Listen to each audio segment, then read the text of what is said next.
In 2011, Mega carried out a fan vote, and it's how we ended up with this, the 2012 Countdown set.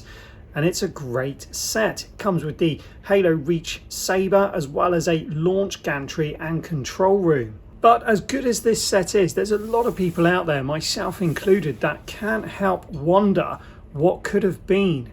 The Countdown set was chosen by fans over a Spirt Dropship concept or a CE beam emitter set. Both, I think, would have made great builds, but unfortunately, as of the making of this video, we have still yet to see be produced by Mega, which is why I've decided to have a go myself. So of the two concepts, it's the Bungie era Spirt Dropship that appeals to me the most, so that's what I'm going to tackle first. This is also going to be a build series much like the Banished Phantom was. This way you get to see more of how the build actually goes together rather than just an end result and having no clue how I did it.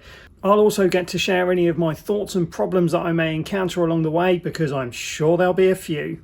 So before I could start building, I needed to decide on an art style for the Spirt Dropship, because although the Halo Combat Evolved Anniversary and the Reach Spirt Dropship are all effectively the same ship, if I'm understanding Halopedia correctly, the Type 25 Spirt Dropship, they all look different. They've all got different art styles because of when those games were released and graphics restrictions of the time, so it does look different. You only have to be looking through these pictures as you're seeing now, not to mention you've got all sorts of artists' impressions that people have put up on the internet as well, which some of them look really cool but might not be as accurate to the game. So what I ended up deciding I was going to do was I was going to base the build on the Halo Reach Spirt Dropship, because I felt it was one of the most detailed in-game Spirt Dropships, but there are a couple of features from the other versions of the dropship that I really liked and I don't want to do without. So I think this is going to end up being a bit of a mashup again of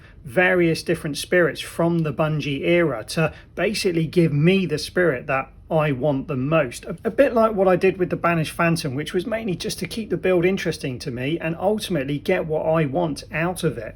So with that decided, the next decision to make was what scale would I build this to? And this was a far easier question to answer, because I'd always had it in my mind that I wanted to build this Spirt Dropship to the same scale as the 2016 Halo 5 Signature Series Spirt Dropship that Mega released. It's one of my favourite builds from the company, and I still think it's an absolutely amazing shelf piece to this day. And if I get this right, I think displaying the Halo 5 Spirit alongside the Halo Reach Custom Spirit is going to put a big smile on my face. But the final thing I needed to decide upon before I could start building was the colour, and this presented a bit of a problem. Unlike the Spirit you see in front of you, which is the more bluish purple era of Halo vehicles, the Bungie era Spirit is generally viewed as being more of the original purple, like the Covenant Phantom was produced in. Unfortunately, Mega haven't been producing Halo sets in this colour for over 10 years, so the sets that do exist generally consist of a very limited amount of part, shape and size.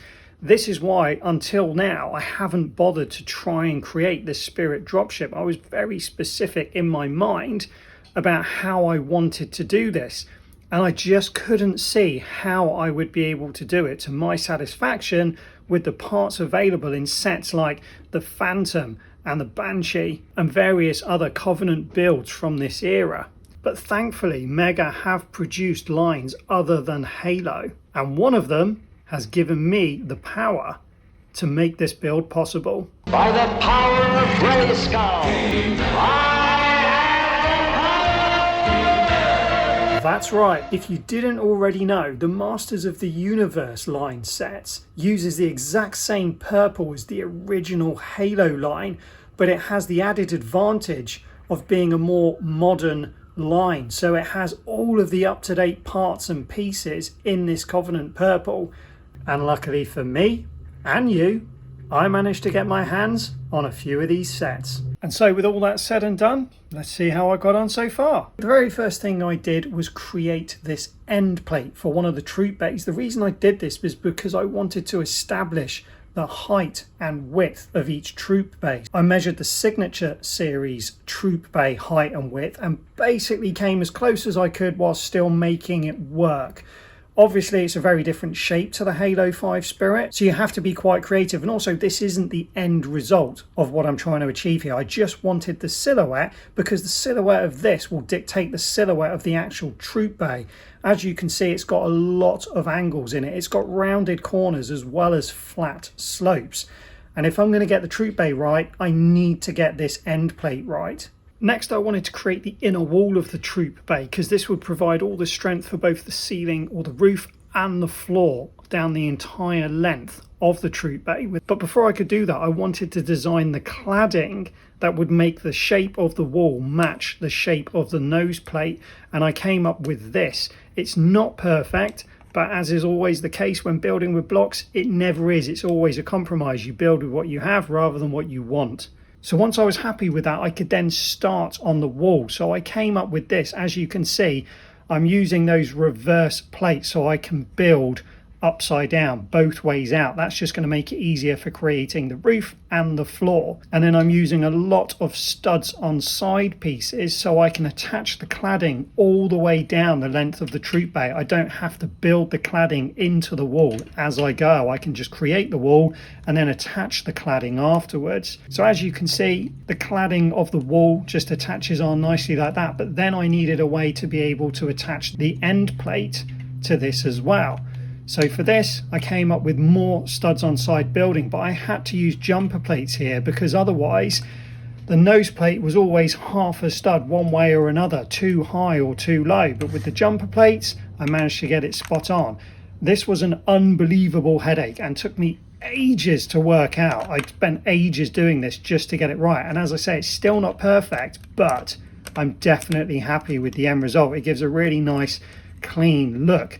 And then just to fill in the rest of the gaps to start bringing that wall towards the roof and the floor, I just used two of these pieces. Now these parts here come in the Havoc staff, and it's the main reason I bought a lot of Havoc staffs, because these small 2x2 gentle slope pieces are going to be absolutely pivotal to this build, which you will see as time goes by. So by simply adding these to the other studs on side, you can see you start to get that curved nature. It's not a perfect match, but it's about as close as I think you're going to get with the brick-based system available. Once I was happy with the connection from the small section of wall I built to the nose cone, I went ahead and built the rest of the wall. As you can see, it's got studs on side all the way down so I can connect the cladding once I've got to that point. I determined the length by the Signature Series set troop bay, so it's the same length as the Halo 5 one, and the height was determined by the inner section of cladding that I've already built that you can see me connecting now, as well as that end plate that I'd already built. Obviously I had to allow for the roof and the floor to be connected, which is why the wall is lower than the actual front section of the wall, because I still yet need to build the roof and the floor. But as you can see, it's already starting to take shape and the dimensions look pretty good so far. On the other side of the wall, I made a start on creating interior. Now the Signature Series one doesn't have a huge amount of detail on the interior, but that's just because of obviously budget restrictions and so on, whereas there's no budget restrictions here. I'm going for it and I want to make a really nice interior. So I used my artistic license here and decided to just kind of look at photos and then make the rest up as I went along. And I started by wanting to create individual bays for each of the troops that go in here. There's 7 bays in total, and they don't really have seats in the Spirt Dropship. They all kind of stand there, but I still wanted it to look like an individual bay. So I put a few of these small slope pieces on there, and then I put some tiles on, and then I used these 2 pieces to act as like a headrest or a buffer on the wall, which is basically this sloped piece and then a 4x4 curved piece like the purple ones I showed you earlier. The slope pieces are actually in dark grey with silver printed onto them. They come from the Cybertruck, those pieces. In fact, it's a good time to mention a bucket load of the parts that I'm using for these builds are from the Cybertrucks. I've used a lot of them as spare parts in a number of builds.